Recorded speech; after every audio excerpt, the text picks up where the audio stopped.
एक आदमी ने बेहद शांति से एक पेंसिल को कूड़ेदान के किनारे सीधा खड़ा कर दिया।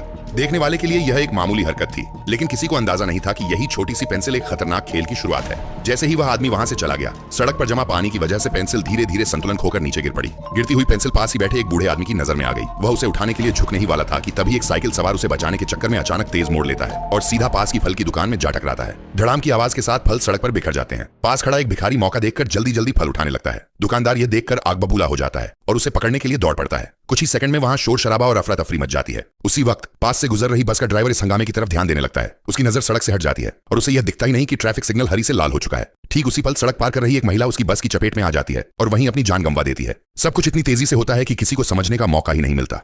लेकिन असली चौंकाने वाली बात यह थी, यह सब पहले से सोचा गया था। वह आदमी ये पूरा सीन अपने दिमाग में पहले ही रच चुका था। कुछ ही देर में पुलिस मौके पर पहुंचती है। गवाहों से पूछताछ होती है। सब अपने अपने हिसाब से घटनाएं बताते हैं और आखिरकार इसे एक सामान्य सड़क दुर्घटना मान लिया जाता है। लेकिन तभी पुलिस की नजर उस पेंसिल पर पड़ती है, वही साधारण सी पेंसिल जो पहले भी कई हादसों की जगह पर मिल चुकी है। फिर भी इसे सिर्फ एक इत्तेफाक समझकर नजरअंदाज कर दिया जाता है, क्योंकि इतना सटीक और खतरनाक प्लान किसी इंसान के बस की बात नहीं लगता। लेकिन तभी एक और एक्सीडेंट होता है। इस बार कोई जान नहीं जाती और सबसे अजीब बात, वहां कोई पेंसिल भी नहीं मिलती। पुलिस थोड़ी राहत की सांस लेती है, लेकिन अगले ही पल वही पेंसिल फिर से सामने आ जाती है। एक महिला पुलिस ऑफिसर को अचानक कुछ गलत महसूस होता है। उसका चेहरा सख्त हो जाता है और वह घबराकर चारों तरफ देखने लगती है। तभी उसकी नजर एक ओवरब्रिज पर खड़े एक अजीब से आदमी पर पड़ती है और उसी क्षण दूर कहीं एक और हादसा हो जाता है।